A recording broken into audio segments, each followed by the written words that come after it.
함께 나눈 말씀을 통해서 또 하나님의 뜻을 깨닫고 우리가 또 하나님의 일을 잘 감당하는 그런 삶이 되었으면 좋겠습니다.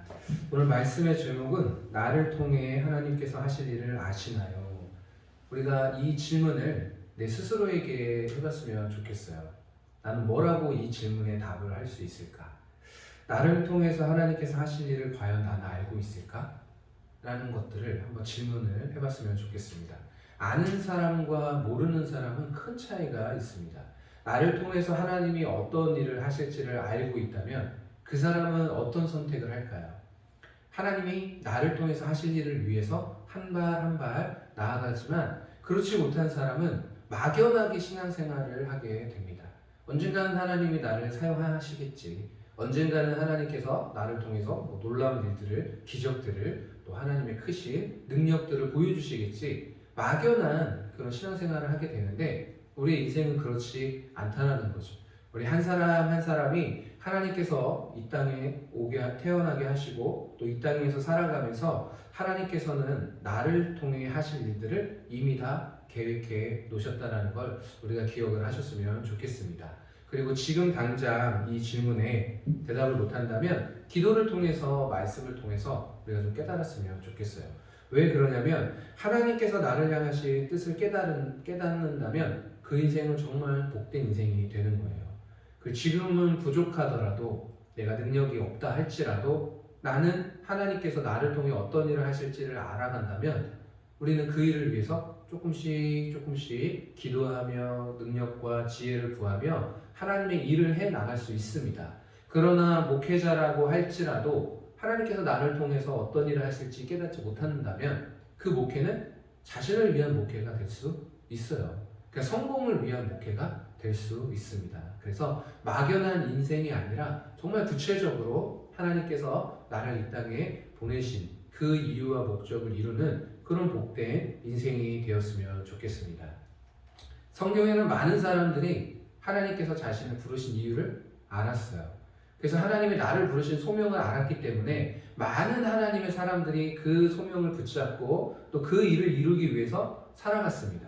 그 사람들이 바로 성경에서 이야기하고 있는 많은 하나님의 사람들이에요. 모세도 그렇고 아브라함도 그렇고 다윗도 그렇고 그 다음에 사도 바울도 그렇고 예수님의 12제자들도 그렇고 하나님께서 그들을 선택하시고 또 그들을 통해서 하실 일들을 제대로 알았기 때문에 그들은 죽음을 두려워하지 않고 또 세상에서의 성공을 요구하지 않고 하나님의 뜻을 이루기 위해서 살아갈 수 있었습니다. 그래서 우리도 신앙생활을 하면서 또 앞으로의 인생을 살아갈 때 그냥 내 마음대로 내가 계획한 대로만 살지 말고 하나님께서 나를 이 땅에 보내신 그 이유를 확실하게 제대로 깨닫고 또 그 뜻을 이루는 복된 우리의 인생이 되었으면 좋겠습니다. 오늘 말씀에는 등장인물이 나옵니다. 누가 나오냐면 하나님을 믿지 않는 바로왕이에요. 하나님을 믿지 않는 두 사람이 나옵니다. 한 사람은 왕이고 한 사람은 신하입니다. 그런데 왕이 꿈을 꿨어요. 왕이 두 가지 꿈을 꿨는데 그 꿈 내용이 바로 1절부터 우리가 읽지 않았던 8절까지의 내용입니다. 그 꿈 내용을 요약하면 아름다운 살찐 7 암소를 흉하고 파리한 소가 아름다운 살찐 7 소를 잡아먹은 내용이었어요. 처음에는 좋지만 두 번째는 잡아먹혔기 때문에 좋지 않은 환경.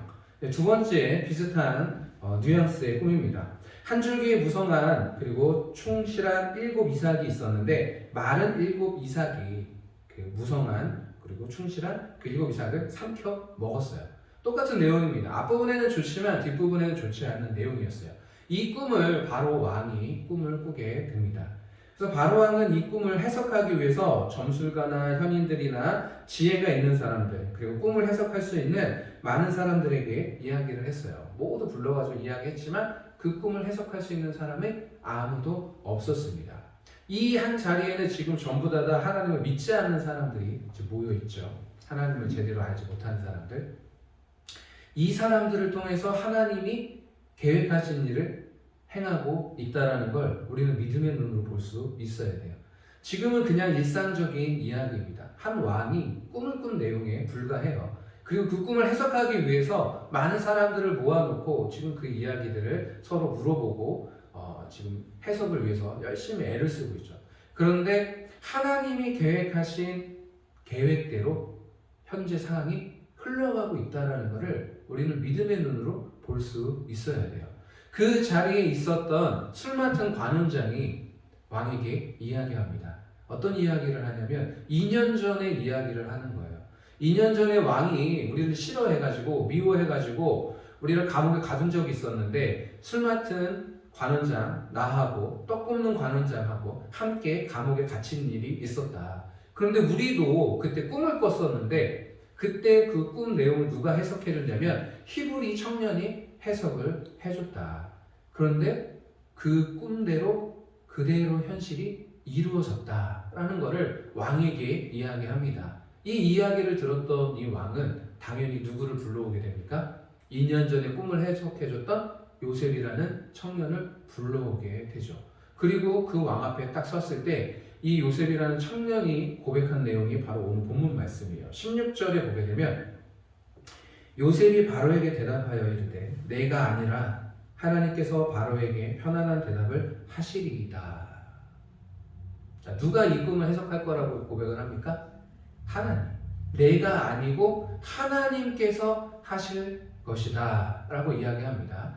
근데 그 바로가 꿈꾸기 전에 2년 전에 요셉이 꿈을 한번 해석을 해주면서 술 맡은 관원장에게 부탁을 했어요. 어떻게 부탁을 했냐면 내가 당신의 꿈을 해석해주고 당신이 꿈대로 내가 해석해준 대로 당신이 복직이 된다면 내가 지금 억울하게 감옥에 갇혀 있으니 나를 좀 왕에게 부탁을 해가지고 건져줘라. 나는 죄가 없는 사람이다 라고 술 맡은 관원장에게 부탁을 했습니다.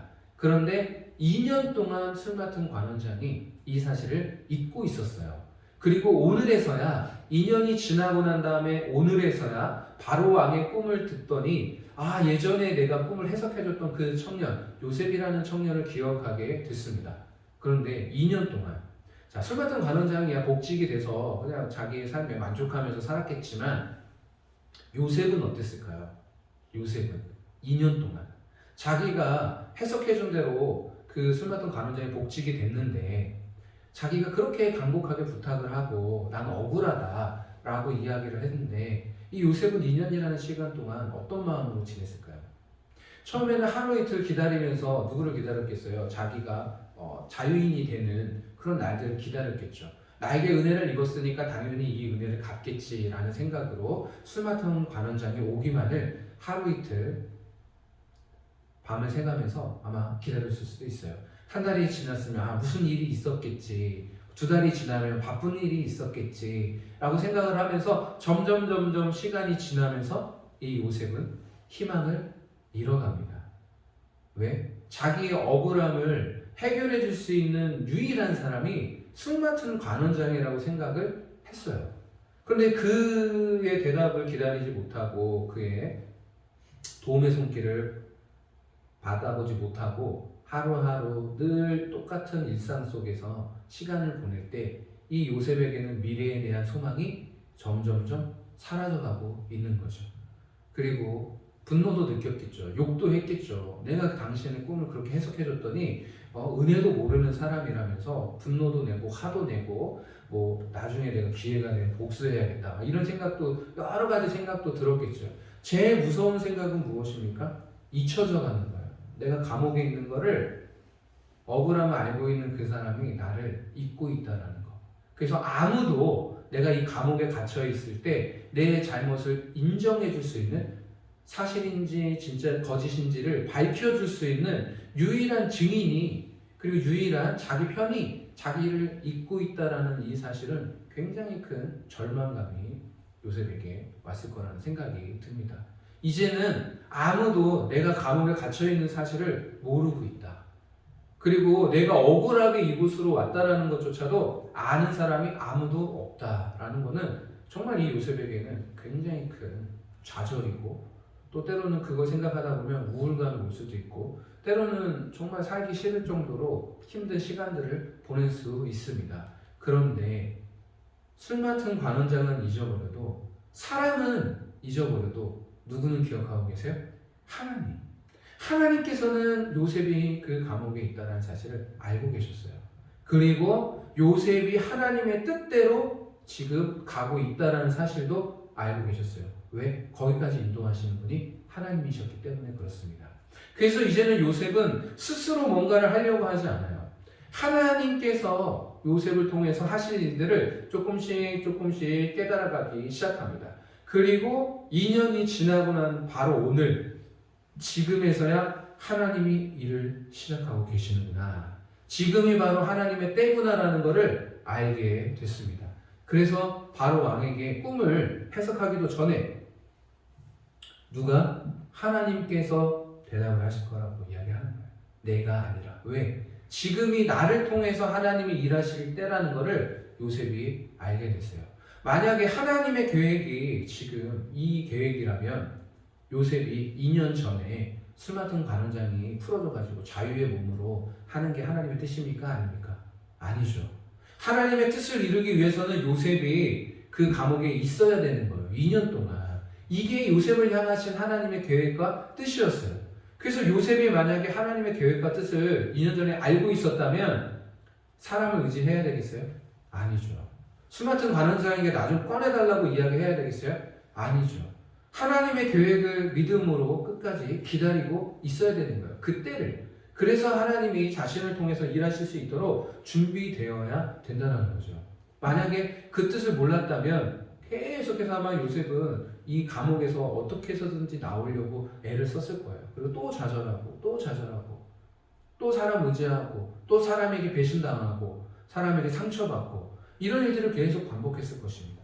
그러나 이 요셉은 점점점 하나님의 뜻을 깨달아가기 시작하는 거예요. 왜? 어렸을 때 요셉에게 꾼 꿈이 하나님이 요셉을 통해서 어떻게 살지에 대한 계획과 뜻을 보여주셨기 때문에 그렇습니다. 하나님께서는 이 요셉을 통해서 이스라엘을 구원하기를 원하셨어요. 애굽의 총리가 돼서 이스라엘 백성들이 기근이 들었을 때 그들을 먹일 수 있는 하나님의 통로, 축복의 통로, 구원의 통로로서 요셉을 선택하셨다는 거죠. 요셉이 2년 전에 자기의 노력과 자기의 힘으로 사람을 의지함으로 풀려났다면 정확한 이 시기에 하나님이 사용하시는데 요셉이 어디 있는지 찾아야 되는 거죠. 그리고 이미 요셉은 또 어디로 가 있을지 전혀 알 수가 없죠. 그래서 하나님께서는 이 요셉이 정확하게 하나님의 계획과 그 시간과 그 뜻대로 사용하기 위해서 요셉을 바로 주변에다가 가둬두신 거죠. 그리고 그때 하나님이 딱 때가 됐을 때 꺼내서 사용하신 거예요. 자, 그러면 이 요셉은 자기를 향하신 하나님의 뜻과 계획을 이제는 알게 되었을 때 그 인생은 어떻게 바뀌었을까요? 자기가 총리로 됐을 때 내가 이제 권세를 얻고 힘을 얻었으니까 나에게 상처 준 사람들에게 복수해야겠다. 이런 생각은 인간적으로 들 수 있잖아요. 그렇죠? 내가 힘들고 날 무시하고 나한테 거짓말하고 나한테 실망감을 주고 나에게 상처를 줬던 그 사람들을 찾아서 내가 복수를 해야겠다라는 생각으로 사람들을 찾아서 복수도 할 수 있는 그런 힘이 있는 사람이 됐어요. 그러나 요셉은 그렇지 않았어요. 왜? 자기가 애굽의 총리가 된 것은 무슨 일을 하려고? 하나님의 일을 하려고. 하나님이 계획하신 일을 하려고 하나님께서 모든 것들을 계획해 놓으시고 지금까지 인도하셨다라는 사실을 알게 되니까 그동안의 그 과정 속에서 나에게 힘들게 하고 아프게 하고 좌절을 줬던 그 많은 환경들과 사람들을 이해하게 되는 거예요. 그리고 나중에 용서해주고 그들을 품어주고 그들에게 구원의 은혜를 베풀어주고 하나님의 은총을 그들에게 함께 나눌 수 있는 그런 사람이 될 수 있었다는 거죠. 왜 요셉의 마음을 우리가 이해할 수 있냐면 요셉은 굉장히 인간적인 사람이었어요. 우리가 알고 있는 것처럼 아버지에게 사랑을 많이 받았지만 편애를 받았기 때문에 나머지 형제들에게 굉장히 미움을 많이 받았습니다. 미움을 많이 받았고 또 자기가 꿨던 꿈을 또 자랑하기도 하고 그 꿈 때문에 또 더 미움을 받기도 하고 그래서 형제들이 요셉을 보는 눈은 따뜻한 눈이 아니었어요. 형제를 바라보고 내가 좀 도와줄까? 내가 좀 이렇게 동생이 못하는 거를 내가 좀 이렇게 같이 협력해서 이렇게 해줄까? 이런 눈빛이 아니라 저 눈에 가신 저 녀석을 어떻게 하면 골탕 먹일까? 아니면 저 녀석을 어떻게 우리 눈앞에서 치워버릴까? 이런 시기와 질투의 눈빛을 항상 받게 됩니다. 그리고 이 요셉은 형들에게 의해서 종으로 팔리게 되는 거죠. 돈을 받고 이 동생을 종으로 팔아버립니다. 이렇게 팔렸을 때 이 동생은 마음이 어땠을까요? 굉장히 무너져 내렸겠죠. 한순간에 자유로 인해서 형에 의해 가지고 종으로 이렇게 살게 되는 인생이 돼버렸어요. 평범하게 살았던 그 요셉의 인생에 굉장히 큰 상처가 나게 되는 그런 사건입니다.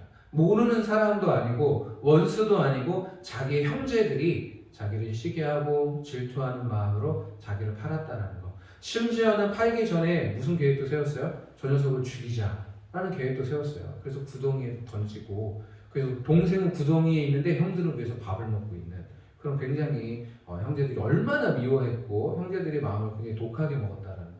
그리고 잔인성이 또 형제들에게 있었다는 거. 그래서 그 동생을 요셉을 종으로 팔게 되는 그런 아픔들을 겪게 됩니다. 그런데 요셉은 사람에게 큰 상처를 받았죠. 자기를 믿었던 그 형제들에게도 상처를 받았어요. 그러나 정말 열심히 노력한 사람입니다. 종으로 팔려갔지만 누구보다도 성실하고 어떻게 해서든지 현재 내가 겪고 있는 이 상황에서 최대한의 노력으로 극복하기 위해서 애썼던 사람이에요. 인간적으로도 정말 애쓰고 노력했던 사람입니다. 보통 종으로 팔려가면 좌절하겠죠.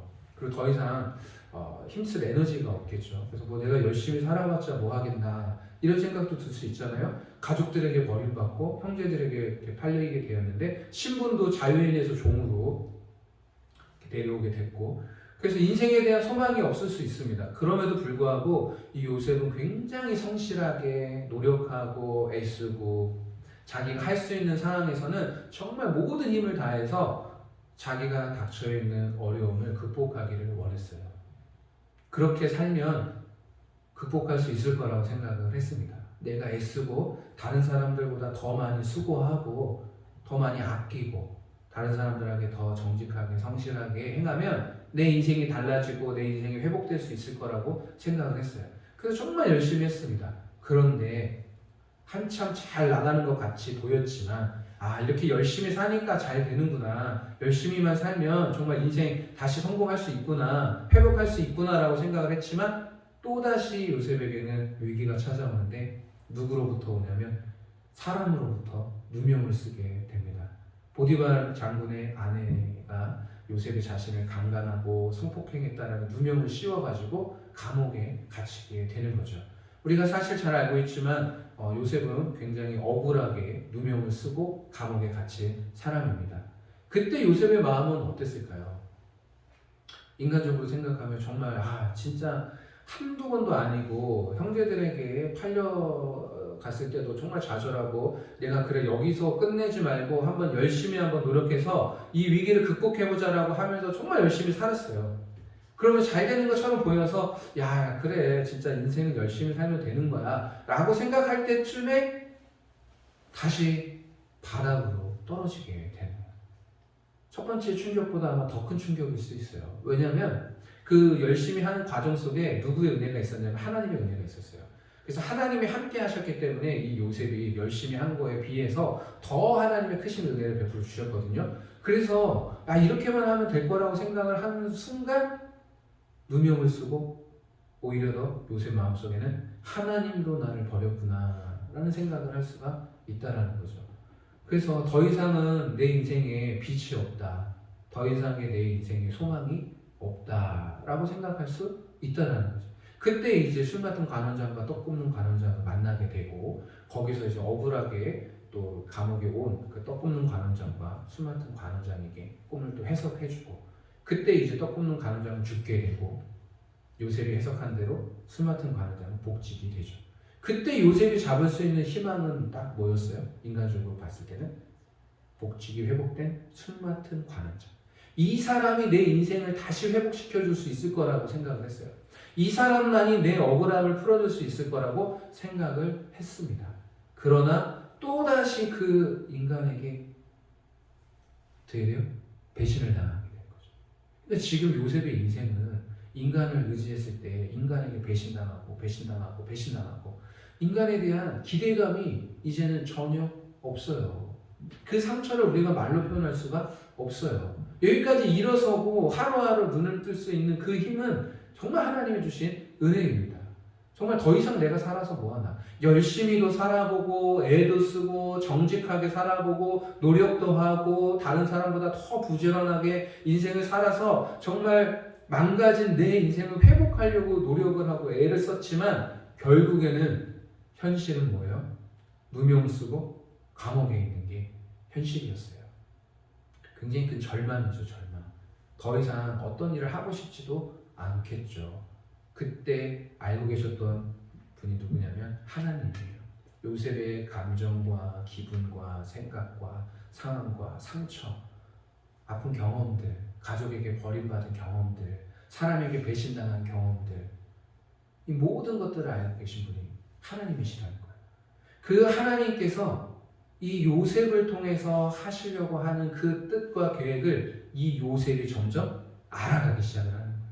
하나님께서 나에게 어렸을 때 주셨던 그 꿈을 생각을 하며 나를 통해서 하나님이 어떤 일을 하실까? 왜 나를 감옥에까지 보내셨을까? 왜 나를 하나님께서 이 자리까지 낮추셨을까? 왜 주변에 있는 모든 사람들이 나를 점점점 잊어가고 사람들을 의지할 수 없는 고립된 공간에 나를 주셨을까?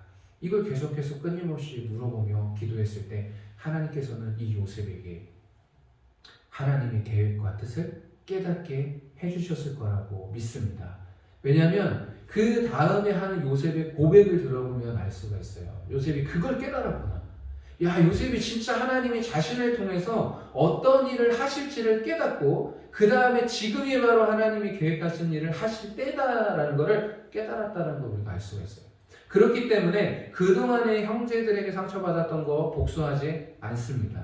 형제들을 나중에 용서를 해줘요. 아버지가 죽고 난 다음에 형제들에게 복수할 수 있는 기회가 굉장히 많았지만 요셉은 형들을 오히려 더 위로하고 걱정하지 말라고, 여기까지 나를 인도하신 분이, 이렇게 계획을 세우신 분이 우리를 구원하기 위한 하나님의 계획이었다라고 용서와 은혜를 또 전해줍니다. 자, 이렇게 고백할 수 있었던 것은 바로 요셉이 자신을 통해서 하나님이 계획하신 뜻을 깨달았기 때문에 그렇습니다. 그러니까 인생이 달라질 수밖에 없는 거예요. 이제는 자유인이 되기 위해서 애쓰고 노력할 필요가 없어요. 이제는 세상에서 무너졌던 내 인생을 회복하기 위해서 애쓸 필요가 없어요. 그게 하나님의 뜻이 아니었어요. 하나님의 뜻은 다른 곳에 있었습니다. 그래서 그 뜻을 이루기 위해서 살면 되는 거예요. 그렇기 때문에 방향이 전혀 달라지는 거죠.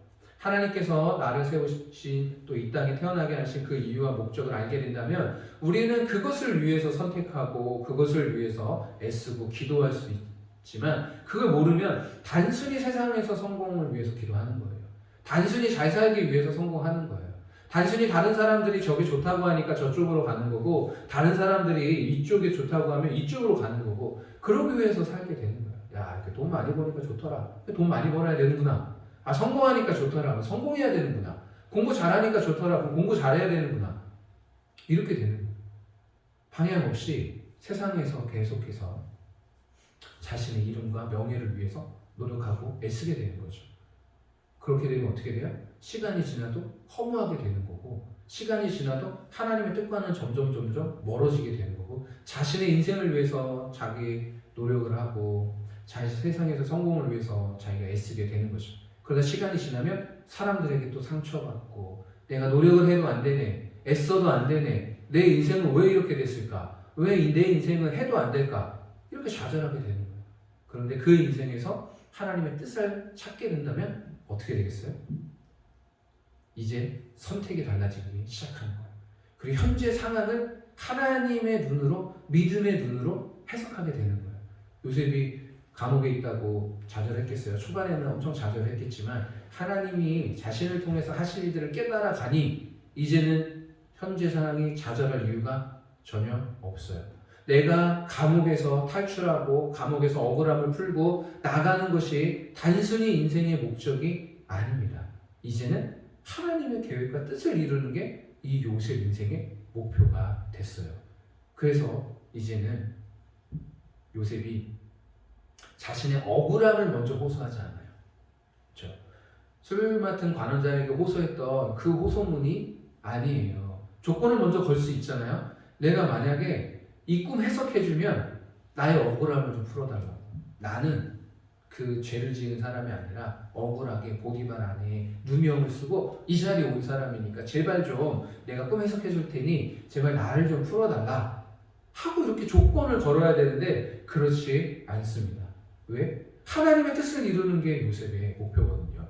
그래서 내가 아니라 내가 한 거여야 내가 풀려나는데 이제는 내가 아니라 하나님께서 당신의 꿈을 해석해 주실 것이다 라고 이야기하는 거예요. 그러면서 바로가 꿨던 꿈을 하나하나 해석을 해줍니다. 그 조건이 그 7이라는 숫자는 첫 번째 좋았던 그 꿈 해석은 뭐예요? 풍년이 될 것이다 라고 얘기하고, 안 좋았던 그 7 숫자는 기근이 될 것이다.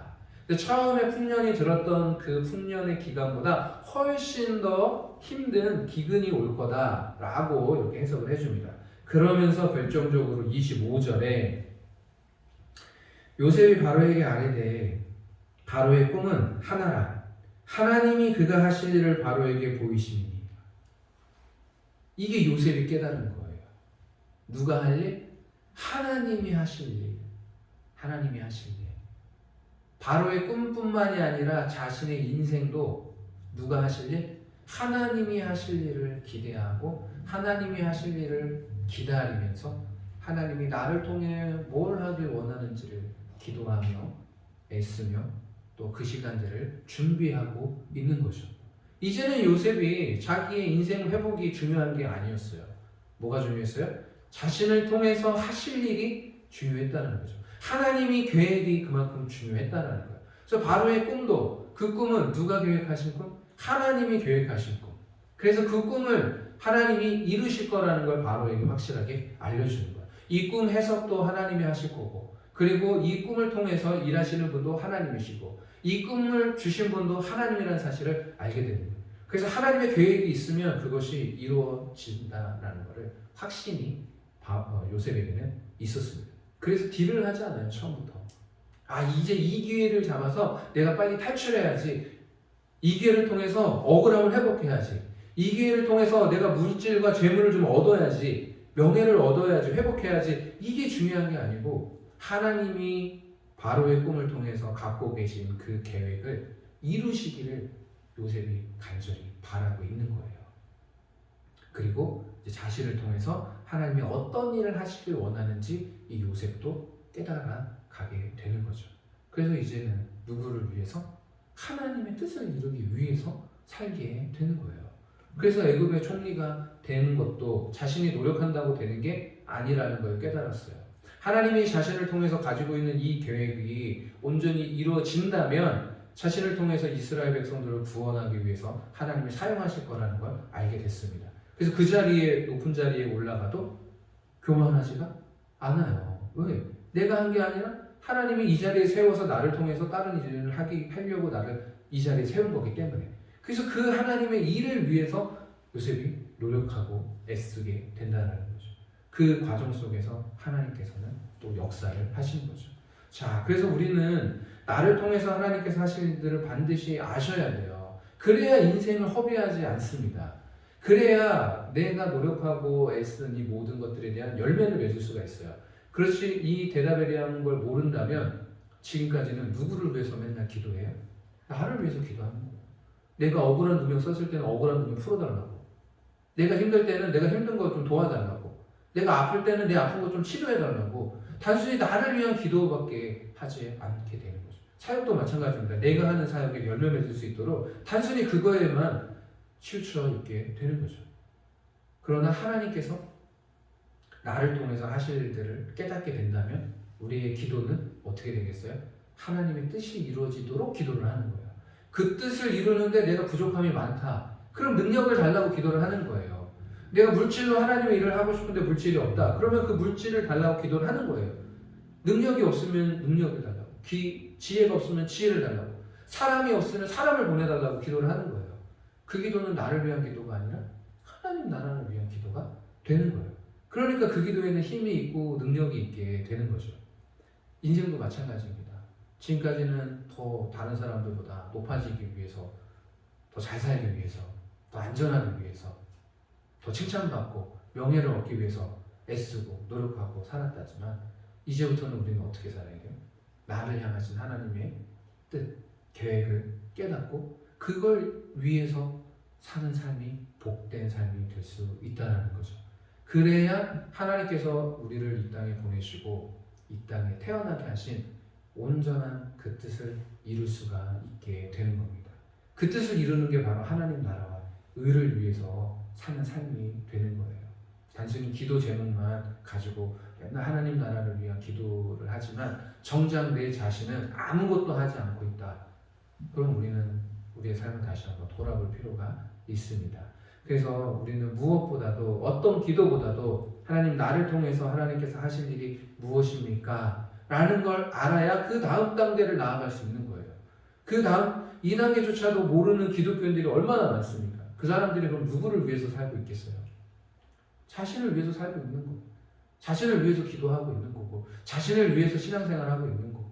그러니 하나님께서 결정적인 때가 됐을 땐 다 어떻게 해요? 다 도망가고, 다 없어지고, 힘들면 교회 떠나고, 내 마음대로 안 되면 예수님 없다 부인하고, 교회에서 상처 주면 교회 또 그냥 막 비판하고, 제일 안티가 돼서 기독교에 대해서 안 좋은 점들 자기가 다 내가 교회 다녀봤는데 내가 무슨 교회 다녔는데 교회 10년 다니고 20년 다녔는데 교회 다 똑같더라 이런 이야기는 하고 있고.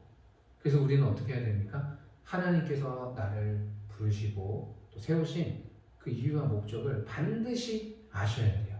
그걸 알아야 그 다음부터 하나님을 위한 인생이 되는 거지. 그렇지 않고서 우리가 하나님을 위해서 살겠다? 그거는 내 욕심일 수 있어요. 내가 의사가 되면 하나님을 위해서 살겠습니다.